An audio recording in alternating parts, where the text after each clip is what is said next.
Hello and welcome to another Smaulgld live stream. It is Friday evening, the 8th of November, 2019, and tonight's topic, FBI Director Christopher Wray warns on cryptocurrencies. I'm going to play for you a clip of recent testimony that was requested by the Senate on cryptocurrencies, or just in general, give them an update what the FBI's challenges are.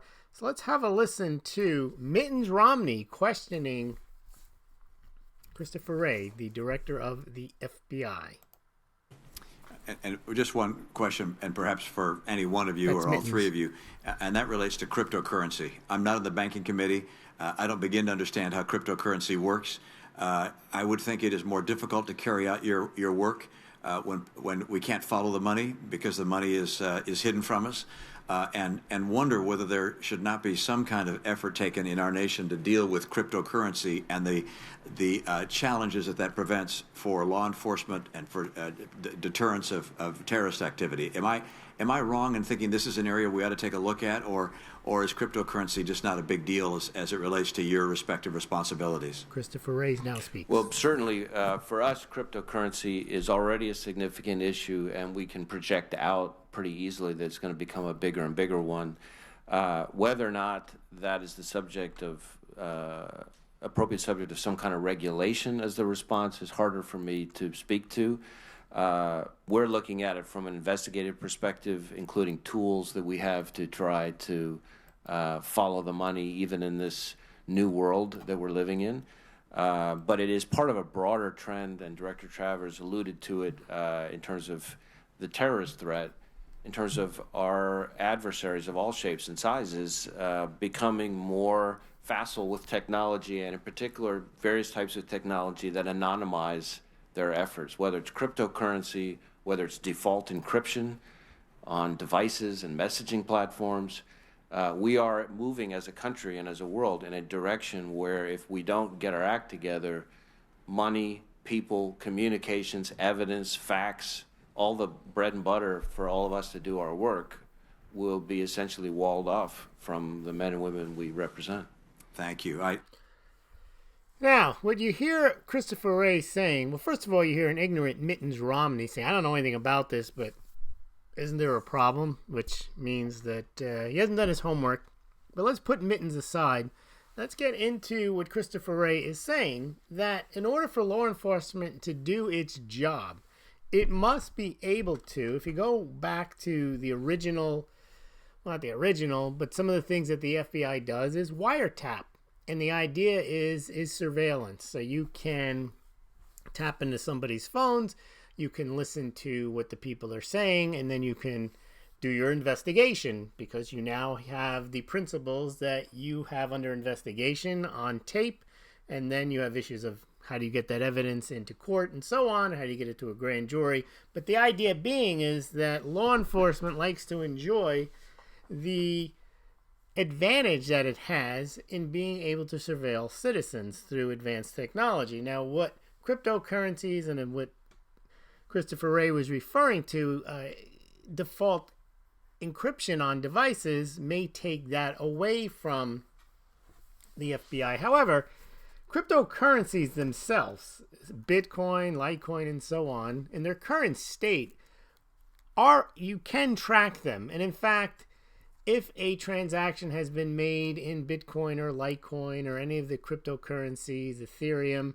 they can be tracked on the blockchain. Even if initially you don't know the transaction, you can through historical and triangulating, and it's possible to determine what transactions were made and by whom. Whereas with cash, once the transaction is done, it's gone. It's going to be very hard unless you have already placed marked cash into circulation.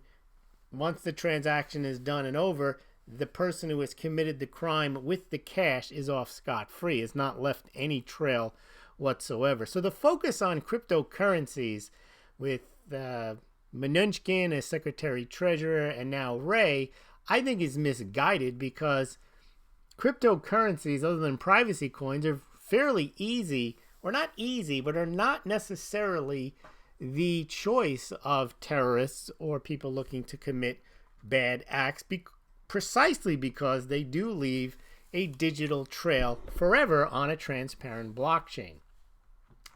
Now, let's talk about pumpers and bashers, because sometimes they're one and of the same. And one of the things that we see happening in gold and silver and cryptocurrencies is this single asset adoration concept. And essentially what happens is your pumper falls in love with an asset. Could be Bitcoin, could be gold or silver, to the exclusion of all others, and all other assets are therefore worthless, and their asset is going to change the world. And for example, with Bitcoin, it's going to bank the unbanked, it's going to solve all types of issues, and it's going to take over the world, and everyone's going to be using Bitcoin, and there won't be any need for anything else other than Bitcoin. Now, this is kind of ridiculous to even think that. And people who aren't fully immersed in the Bitcoin scene obviously think that's ridiculous. However, the flip side to that is, now, Bitcoin fanatics or maximalists will bash anything that isn't Bitcoin, not realizing that the same arguments that they use to bash other cryptocurrencies are almost identical to the ones that are used to bash Bitcoin. But then you get your bashers that are against Bitcoin. And their view is along the lines of Mittens Romney. Bitcoin bad, therefore Bitcoin banned. Not necessarily either. And I think there was some nuance in Christopher Wray, the head of the FBI's answer. He didn't say that we need to ban Bitcoin. What he said was we need to be able to track what's going on. That's no different than anything else that they ever do. They need to be able to track and trace. They don't want to ban it. They can't ban encryption. They can try to ban Bitcoin, but that's not going to help if they ban American citizens from using it. Let's say the FBI says from now on, not the FBI, but the United States government says from now on, no Bitcoin for American citizens. Well, that's not going to stop foreign actors from using Bitcoin, so that's not going to do them any good. And I'm going to go through what I think is going to happen to the crypto space from a non-pumper and non-basher point of view. It's very interesting. If you don't bash crypto, people think you're pumping crypto.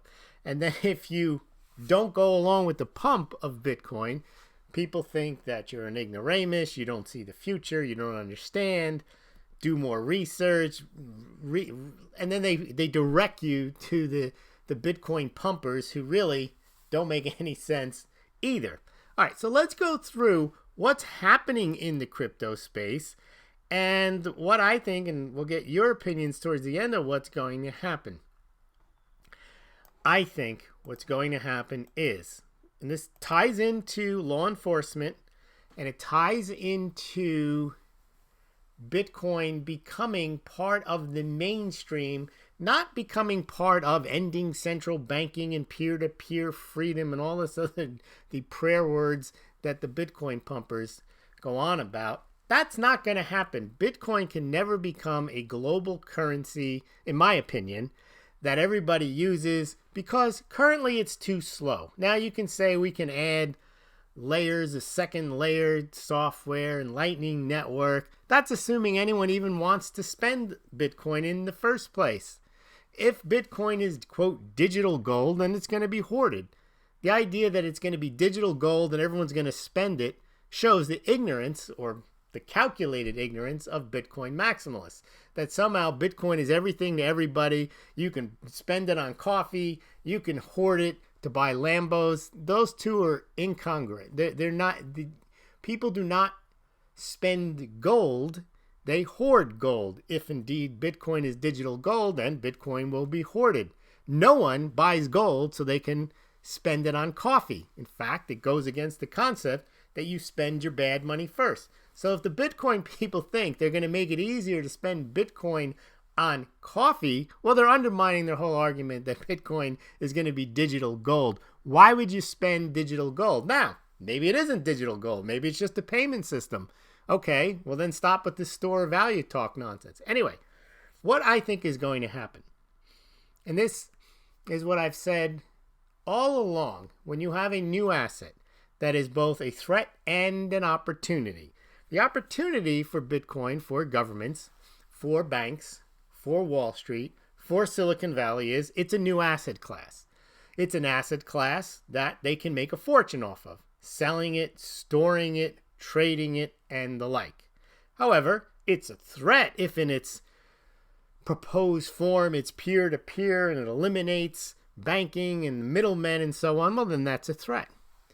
But built into the design of Bitcoin, it really can't be on a large scale peer-to-peer. It's too slow. Doesn't work. Or if indeed people are going to hoard it, well, then you're going to need people to store it. And that's where the big money comes in storing it. Now, where I think all this is heading is the idea of staking assets. They're not going to want the United States government to shut down Bitcoin because it wouldn't make any sense to do it. Now, the bashers think that's all that's going to happen. It's going to become worthless or the government's going to shut it down. Now, there's enough people behind it that want to make money off of it. And also, the government likes to learn from. There's some who say that the government even invented Bitcoin. That's possible. But let's assume that they didn't, and it's a technology that's come out. Banning it means they learn nothing. They don't know what's going on. So I think is going to happen is, you know how they have bans on cash over a certain amount? They say you can't spend, if you spend over or if you put over $10,000 in the bank, bank's got to notify the government. If you want to spend more than a few $1,000s, they say you can't do a cash transaction. It doesn't count. If you buy, it already exists for precious metals. I think if you spend over a few $1,000s, the precious metal dealer is obligated to report that transaction. So, I think what's going to happen with cryptocurrencies are they're not going to ban them. Doesn't make any sense to ban them. You already have the New York Stock Exchange with Bakkt trading physical Bitcoin. So the CFTC, the SEC has already come out and said, look, the Bitcoin is not a security. The CFTC has said Bitcoin is a commodity. They've legitimized those assets. There are states that say that Bitcoin is property. They're far too down the line to even think about banning, and it wouldn't make sense to. But what they can do, and what they want to do, and what seems to be happening with the CME Group, Bakkt, Fidelity, TD Ameritrade, that are all involved now in cryptocurrencies, are the actual tracking and transfer, know your customer, anti-money laundering rules that are in place. So, for example, Bakkt is now running an entire platform where you can trade futures. Now they're going to come out with options on those futures. And the idea is you can get your Bitcoin delivered to you. And delivered to you really means, just like in the gold, they put the gold in your name in custody on a pallet somewhere. And then you say you have ownership rights in that gold. Okay, what they're going to do with Bitcoin is when you can take delivery and self-store it, I suppose, on your Treasure, or whatever they call it, the Treasure or Ledger, portable device, but institutions aren't going to do that. They're going to sign up for the storage at the Bakkt warehouse, which is already fully registered and meets all the compliance laws. And then what they're trying to do now is, the reason Starbucks is involved in this Bakkt, which is run by the New York Stock Exchange venture, is to allow you to spend your Bitcoin. So it'd be no different than if you had stocks. Let's say you're trading stocks at Fidelity. At the end of the year, Fidelity sends you a statement. A tax statement says you bought Apple stock, you sold Apple stock, here's what you made. Well, Bakkt is going to do the same thing. They're going to say you bought your futures, you sold your futures, here's your statement. There's no anonymity there. All those Bitcoin, everyone knows where they are, the government knows where they are, and they're subject to tax. All right, go one step further. When they spend them, when you spend Bitcoin, if you're waiting in line for a transaction to actually complete and be verified, it might take a couple of minutes. You can't have that at Starbucks, where people are standing around waiting, or Starbucks baristas are standing around waiting for transactions to clear. So staking will become very important. Staking essentially means that your account, you will fund your account with a certain amount of Bitcoin or Litecoin, whatever the cryptocurrency is, And then you can spend it instantly because a payment processor will take care of the rest. Now, payment processing essentially means part of the entire banking system and payment system. There's no peer-to-peer, end of central banking, Bitcoin fixes this and Bitcoin fixes that. No, it brings the Bitcoin right into the payment system, the multi-trillion-dollar payment system. Put them on cards, put them in PayPal, put them in Square, put them in Apple Pay, use them at Backed, whatever it is. That means then payment processing of Bitcoin, I think, will edge out the peer-to-peer concept of using Bitcoin or Litecoin or any other cryptocurrency. It'll edge out the idea that somehow we need bigger blocks so we can get faster transactions, or the second layer scaling solutions like Lightning Network. Okay, if that's going to be the case, I think the next step is going to be, if that's how things are progressing, the government will come along and say something like, oh, okay, guess what?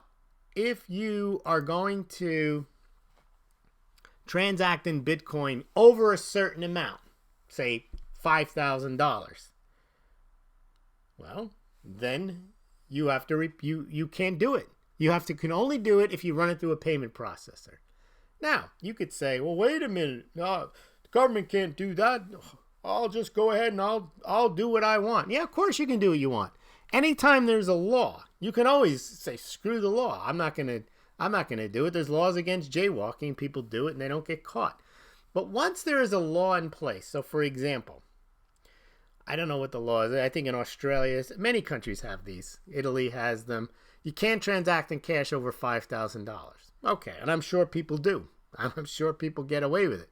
But the government knows that a good portion of the population will follow that law. They're going to make a big purchase. The people, even if they're not necessarily in favor of the law, law-abiding, they don't want to get caught, so they'll use their credit card. They'll write a check.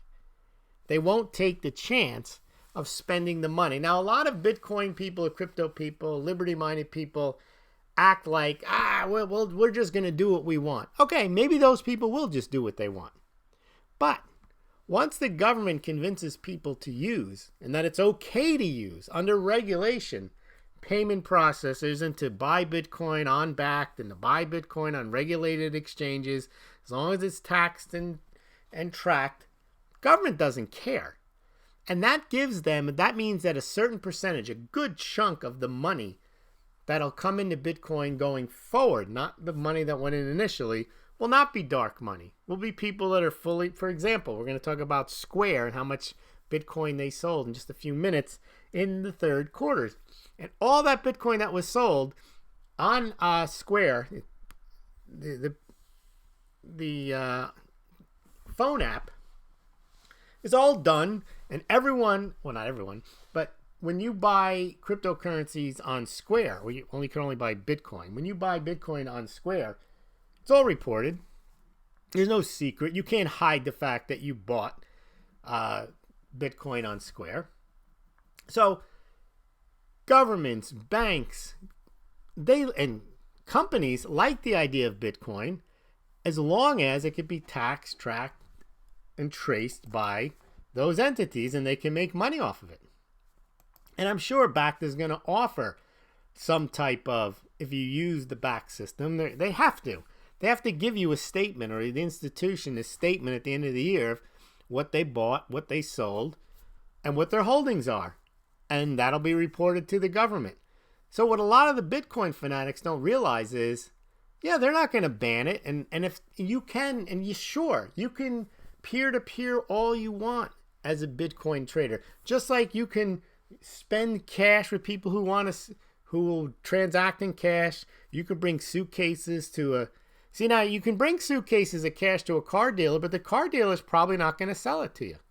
You could probably only get away with suitcases of cash in a peer-to-peer transaction with somebody who actually owns a Lambo that you want to buy and you're going to pay $300,000 for. But the car dealers, if they're a corporation, they're not going to take you $300,000 in cash. Similarly, they're not going to have a wallet open that's going to allow you to send them $300,000 worth of Bitcoin. So I think that Bitcoin is going to be treated just like cash by the government. Sure, you can spend it, but you got to run it through a licensed payment processor. And this way, when you spend $300,000 on a Lambo at a car dealership and it runs through a payment processor, you don't even have to track the blockchain. It's there. The transaction is registered with the payment processor, because the payment processor is the one who's going to then take that Bitcoin, convert it into $300,000, give it over to the dealership, and then on-sell the Bitcoin on a license exchange, or the payment processor itself may have a license exchange like Coinbase.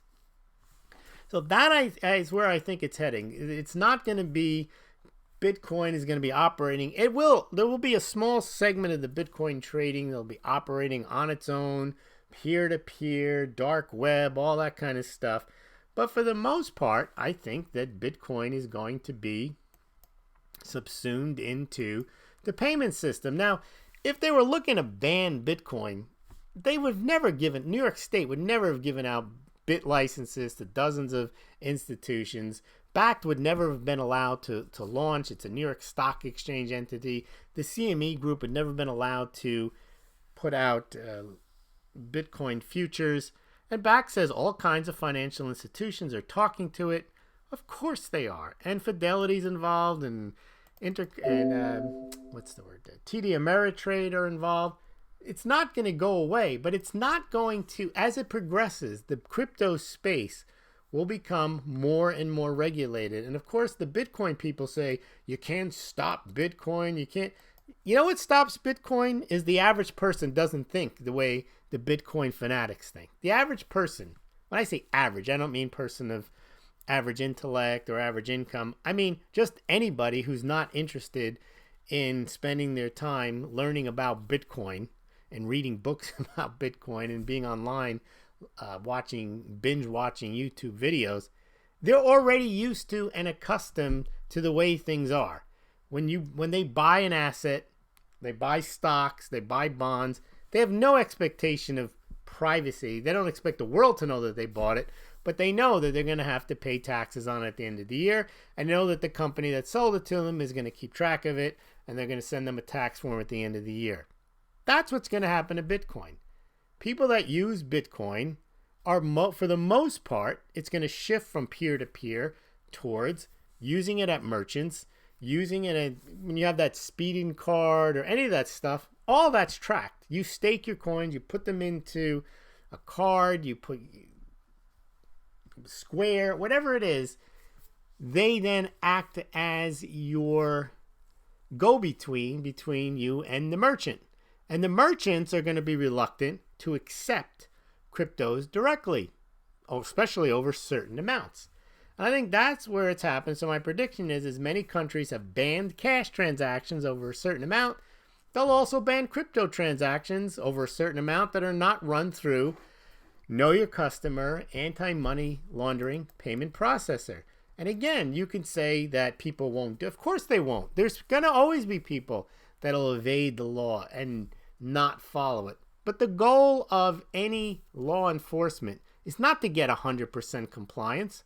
It's to get large-scale compliance, because with large-scale compliance comes large-scale tax revenue, which allows them then to chase down and do sting operations on people who aren't following the rules. So, for example, with cash transactions, you go on eBay, somebody says, I got a car, it's $20,000, I'll take cash only. You think, okay, I'll go over there with my cash. The guy says, okay, this is a great car. Here's the, boom, it's an FBI agent, and you're now in trouble for money laundering or whatever. And that'll stop people from doing transactions that are illegal, that you would think, well, how are they ever going to know? Well, they might know if they have a sting operation and you try to do it. Same with Bitcoin. You try to do a peer-to-peer transaction with somebody, and turns out that's how they have nailed people doing that. Now, for everyone they nail, of course, thousands get through. There could be peer-to-peer platforms set up. But most people, see, other than Bitcoin fanatics, aren't going to want to go through the rigmarole and the potential of getting caught. Remember, you do a peer-to-peer transaction on for example, a decentralized exchange. Sure, you might get away with it, but you might not. And it might eventually, the person who got may somehow, for whatever reason, decide to turn state's evidence, and they can figure out where the Bitcoin came from. And in many instances, maybe they won't. But again, there's too many variables for people to take a risk. Remember, Bitcoin fanatics think that banning Bitcoin to be like banning drugs. No, it's not. Banning alcohol. No, it's not. If you ban drugs or alcohol, there are people who are addicted to drugs and alcohol or love drugs and alcohol, and they will try to get them because they want them, they have to have them. Unless you're, and that's a form of, I don't know what you call it, but when people have to have drugs or alcohol, pretty widely known that there's a good segment of the population, far greater than the people who like Bitcoin, that have to have their drugs and alcohol. I think there's not that many people who absolutely have to have their Bitcoin and trade in Bitcoin. So if they said you can't trade Bitcoin other than through a payment processor and essentially banning a peer-to-peer transaction, I don't know how many millions of people would risk running afoul of the law just for the thrill of using Bitcoin. But I happen to know that there are millions of people. You tell them you can't have drugs or alcohol, they're going to try to find it. They're going to try to get it. So I think the incentive, the idea, yes, government's not necessarily the most effective at banning stuff. And this is why I think they won't ban Bitcoin anyway. But banning alcohol and drugs is something that, as they say in The Godfather, that most people want. I mean, that's true. Most people don't want Bitcoin. That's what the Bitcoin people don't understand, that their fascination with Bitcoin does not extend to the general public. Most people are not that enamored with digital money. In fact, a lot of people are enamored with, and I've seen this in retail, they're enamored with things like Apple Pay and devices on their watch where they can pay for stuff. They're not really enamored with Bitcoin in general. There are people that like Bitcoin, but it's still fringe. And of course, the Bitcoin fanatics act like one day everyone's going to be using Bitcoin. Yeah, but they'd love that because then the prices of Bitcoin would go higher. And then, of course, you also have I just want to mention this, the single asset adoration theory actually is what pumpers have, and it destroys their ability to even think rationally, or even if they are thinking rationally, they go ahead and pump anyway. But if you think about this one, Bitcoiners say stacking sats. They're always talking about stacking sats, which equals hoarding, which is digital gold, which means they're not gonna spend it, but yet they insist that Bitcoin can be spent and will be spent. I don't know. And Litecoiners say pay with Litecoin. Well, that's an active currency, i.e. digital silver. Neither of these are being hoarded in great amounts or spent in great amounts. But the idea is that Bitcoin cannot be everything. There's people, they make analogies that if you take their analogies and actually go with them, undermine their own point. I heard one of I think it was Pompliano, whatever his name is, was saying, yeah, well, he was at the Litecoin conference, and he was saying that, yeah, you can have other currencies, but, in the end of the day, the dollar is the one that everyone has. That doesn't mean that the other currencies don't have use cases and value. There are euro, there are yen. In fact, the yen had outperformed the dollar for many years. They use the yen for carry trade. You cannot just have one global currency. They all have to be in relation to something else. The Swiss franc was considered more of a store of value than the dollar, even though more people used the dollar than the Swiss franc. So the idea that you use these analogies like the dollar is the biggest currency and everyone's going to rally around the dollar. First of all, that's a forced rally. But then you look at gold, and there's the other people like Saifedean Moose or whatever his name is saying that everything else is a shit coin and that Bitcoin is the standard, and using the gold analogy. Well, silver and gold coexisted for thousands of years, essentially one as a store of value and the other as a transactional currency. There's no such thing as, and if there is, that's actually antithetical to any type of free market. We have a monopoly on money, and everyone wants and uses a particular currency for the same exact reasons as a store of value and as the only transactional currency, that doesn't make a stitch of sense. All right, let's move on now to some other crypto news. Let's talk about Square, because we did mention that. Now, Square is Jack Dorsey's payment app, and it did about $300 million in revenue in the third quarter. About half of that was in Bitcoin sales. Now, the Bitcoin sales only accounted to $2 million in profit, because all they did to sell that Bitcoin, even though they sold $150 million worth of Bitcoin in the third quarter, they made $2 million in profit because they just made the money off the spread. The Square app itself, I think, made $12 million on the other $150 million because they've got higher margins. But the interesting thing about Square and these numbers that have come out, if you look here, is up significantly year over year, like 250%, because in the third quarter of 2018, they only sold 42 million, and now they're up to 148 million. A big increase even from the second quarter of about 20%. This indicates it is going mainstream. Now, all of these sales are not dark web sales. They're not peer-to-peer. This is all done in a very know your customer, anti-money laundering way. These coins are now, people who bought them are not necessarily, and you may have Bitcoin fanatics buying Bitcoin this way, but they said that the amount of people, new buyers that bought Bitcoin through the Square app doubled in the third quarter. These are people that are comfortable. They hear about it. They're not necessarily thinking they're going to get away with something. They're going to have privacy. They know they're buying it on an app that's not some type of secret web. It's a mainstream app that gets $300 million in revenue. But more interesting to me is the amount. Add this up. Say there's no growth the next 3 quarters. That's $600 million worth of Bitcoin sales off of one app.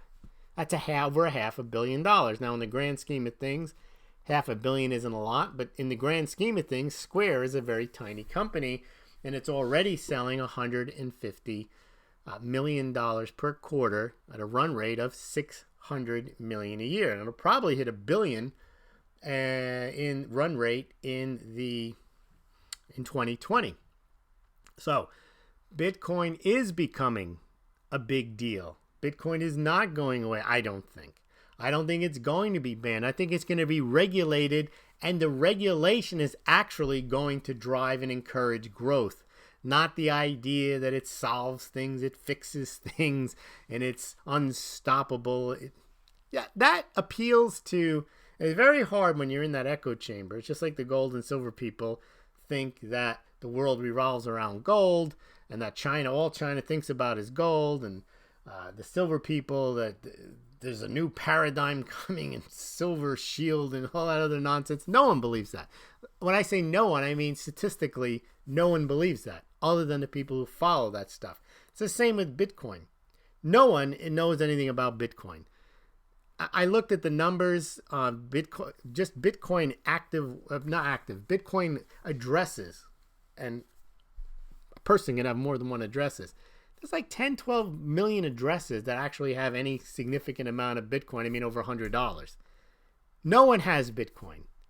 Bitcoin has a lot of publicity, and no one owns gold and silver in the United States either. So this idea that it's so oversized, if all you do is binge watch gold, silver, Bitcoin videos, you would think that these things are like the greatest investments of all time, and it's only a matter of time that everyone figures it out. Now, gold and silver have been around for thousands of years. Everyone knows about gold and silver, or they can, if they wanted to know, they can. And a lot of people don't know, could care less about gold and silver, and that's really why the prices of both are not that high. Now, gold actually has the largest user base because more people have exposure to gold than anything else because of the jewelry.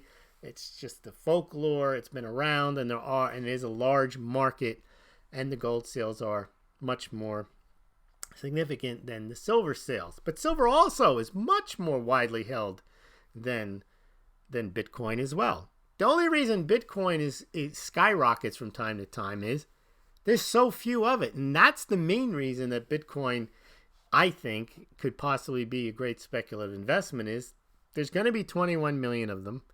There's only 18 million of them right now. Probably 4 million have been lost, 5 million have been lost. And institutions are pumping it, as are individuals. So it doesn't take much to drive it higher. That doesn't mean when the price goes higher that the world is adopting Bitcoin and it's going to end central banking, going to bank the unbanked. If you don't have any money, what difference does it make whether... I see what they say, well, if you don't have a bank account, you can go into some kiosk in Nigeria and buy Bitcoin.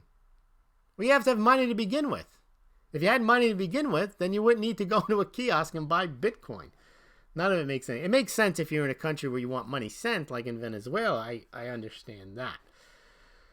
Also, before we move on here, more widespread adoption. I don't know if it's adoption or curiosity, but the number of Bitcoin and Litecoin ATMs is, I guess for Bitcoin, it's 6,000 Bitcoin ATMs. There's another 5 or 10,000 Bitcoin ATM type machines at the Coinstar, where you can buy, a place where you dump your quarters in and you get gift certificates or money back. They also sell Bitcoin at selected locations. So they're not as prevalent yet as payphones, but they're getting there. And Litecoin has about 4,100 of those machines. Ethereum, 3,500. Speaking of Ethereum, now, again, Ethereum, there's already Bitcoin futures trading, Bitcoin options trading is coming up. It looks like Ether trading is next. Ether's futures coming next. US CFTC chairman says Ether is a commodity. And there's a recognition that governments love to regulate stuff. They're much better at regulating stuff than they are at banning stuff. Now, when I say they're better at regulating stuff, that doesn't mean that they eliminate all issues.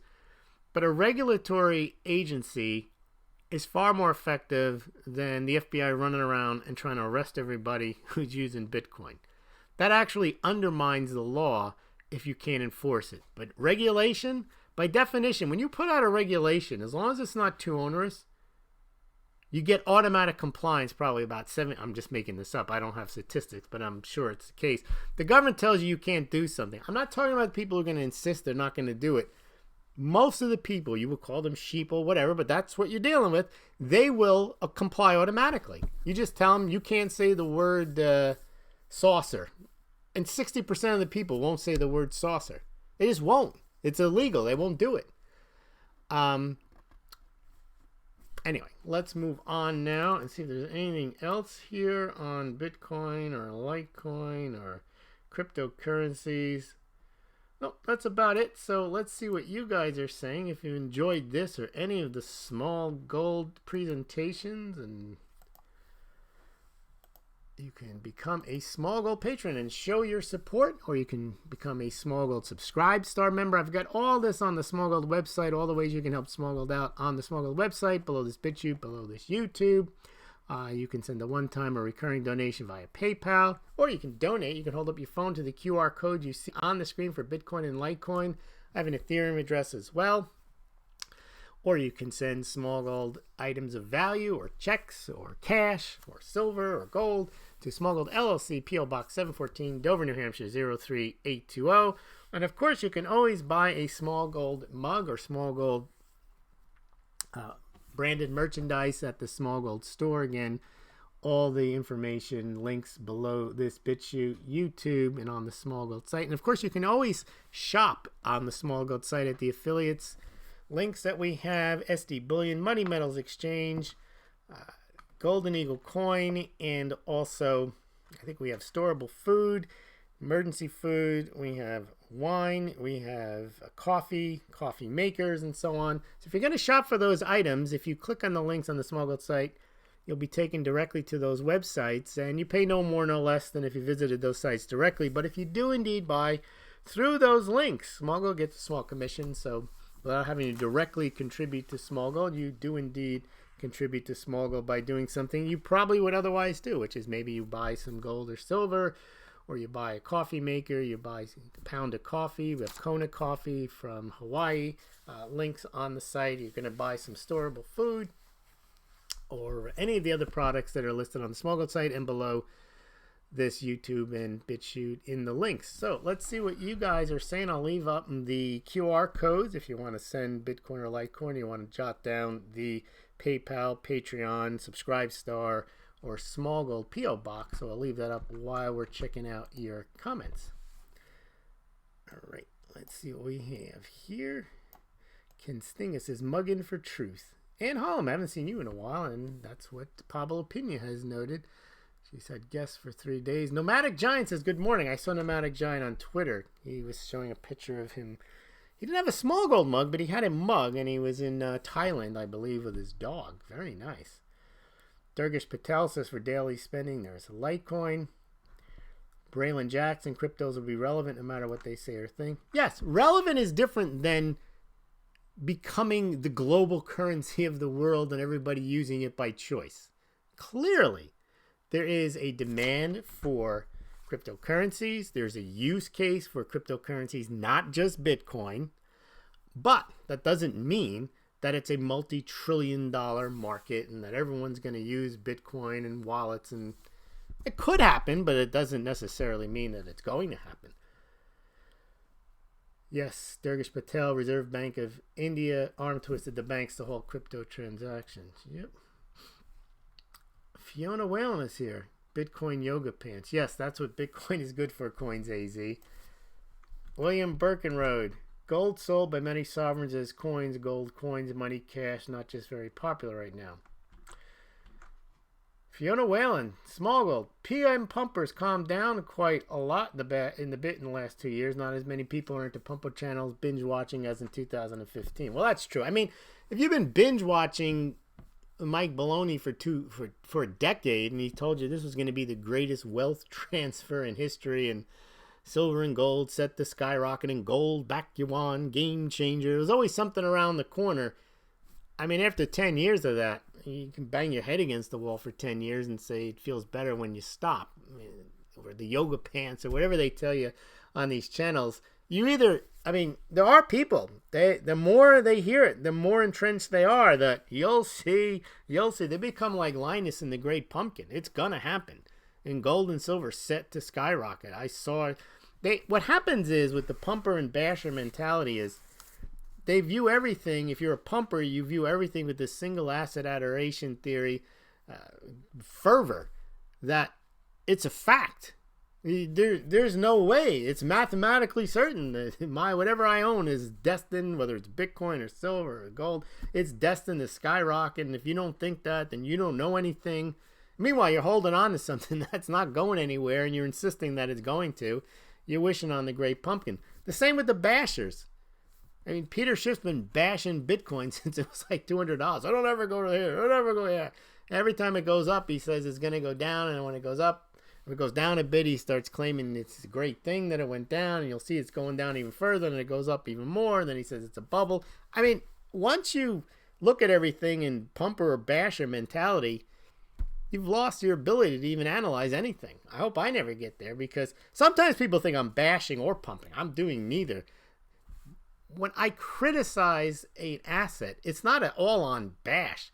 I criticize silver, but I don't say silver is 100% worthless the way some silver pumpers say gold is, or they say crypto is. I point out that silver has limitations in its ability to rise vis-a-vis gold. That's not bashing silver. It may sound like bashing to somebody who's pumping silver. It's the same thing. I don't pump Bitcoin or gold or silver, but I do see that it's possible, especially with the cryptocurrencies, for them to skyrocket based on the idea that it doesn't take much. You only have to get X number of more people involved in this scene, and there's just not as much product to satisfy demand as there is in gold and silver. And gold and silver demand, we know, can be satisfied through paper. And that's what they're trying to do with Bitcoin as well. In which case, if that happens, then that'll also limit the upside of Bitcoin. I think that's the idea, what they're trying to do. If people actually wanted Bitcoin for their own, not because they wanted the price to go up, because if all you want is the price to go up, you can be satisfied. We've seen this. For example, with GLD. If people just want the price of something to go up, they will buy a paper product. Clearly. You may argue with that because you're a gold fanatic or silver fanatic. The dollar sales of SLV and GLD ETFs that you can criticize all day long as fake gold, paper gold, no one would want it. The amount of sales of that is probably 100 times more than the actual physical sales that the U.S. Mint does. I mean, the U.S. Mint is the largest mint for gold and silver and barely sells a few $1 million worth of each. So the idea, see, once you have it in your mind that this is the way it is, this is the way it should be, and this is what you do, you don't see the rest of the world isn't doing what you do. And Mark Dice is great with this. When he's trying to offer people a gold bar or a silver bar, and they take the chocolate bar instead.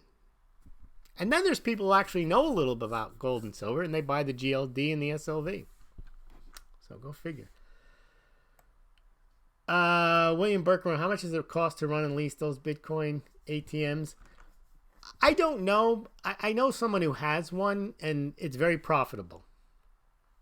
I think somebody else owns it, and then he puts it in his store, and then he shares the revenue. And because there's high fees on the Bitcoin transactions, then he makes money. So the Bitcoin ATMs would not be proliferating unless there was a profit motive in it. You don't put an ATM in your store, either a cash ATM or a Bitcoin ATM, unless you're going to make money from it, because you're taking up retail space. If somebody's complaining, oh, I'd like to see how much money they make. Of course they make money. They wouldn't exist. You would throw it out of your store. The number of Bitcoin ATMs wouldn't be increasing.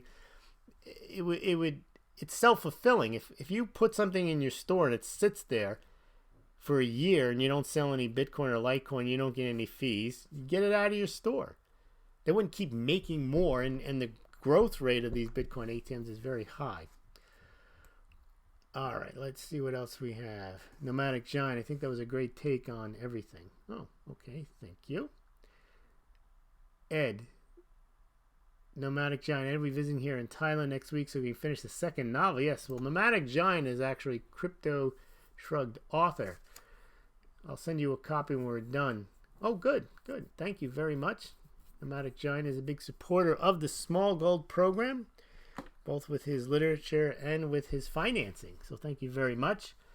What else we got? I need another mug, and we'll contact you after the show. Did you hope you didn't break it, Nomadic Giant? All right, let's see what else. I had 6.5 Bitcoin, says Turbo Wind, but I lost some trying to trade on Coinbase. Well, I'd be interested in hearing that happen. That's a lot of Bitcoin. That's like $55,000 worth of Bitcoin. But I lost some trying to trade on Coinbase. That might be, if you can tell us how, because I'd like to know how people can lose money on an exchange. I know you can do it, but everyone has a different story. All right, everyone. I want to thank everyone for joining me tonight. Remember, tomorrow night is Saturday Night Silver with Smaulgld, and Sunday is Solid Gold Sunday with Smaulgld. We don't have it here. Hold on a minute. I think I might have missed some comments because I had it on. Yeah, let me just check the comments again. I had it on Top Chat instead of Live Chat. And Live Chat has some more here, so let's see what I got. No, it looks like they're the same. All right. Now, Bernie has been protesting. He does not want to do the countdown because he wants me to pay him. And I've said, look, I don't make any money here, so I have no money to pay you. So Bernie will not be doing the countdown. He's not here tonight, and sometimes he says he's never coming back unless he gets paid. And I said, my audience is not a big fan of yours anyway, so they're not going to send. If you want to hear the countdown, he says you got to send money. But I told him I'm not digging into my pocket to have him come on to the show and do the countdown, because I don't think everyone is on the show to hear Bernie drone on about 1% and so on. So Bernie won't be around unless he gets paid. But even if you guys send me money, I might not direct it towards Bernie. So just for those of you who are fans of Bernie.